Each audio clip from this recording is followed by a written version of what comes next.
Well, today we expect to learn more about a crash that killed 2 people Wednesday afternoon on Highway 53. So it all happened around 2:15 on southbound 53 at Berg Park Road. That's in the town of Amnicon, southwest of Poplar. And you can see the terrible damage done to the van involved in this collision.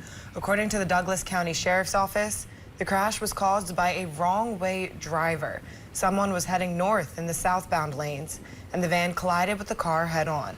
Authorities originally called for a life flight helicopter, but later canceled it while it was en route. The drivers of each of the vehicles involved died, and they were the only people in those cars.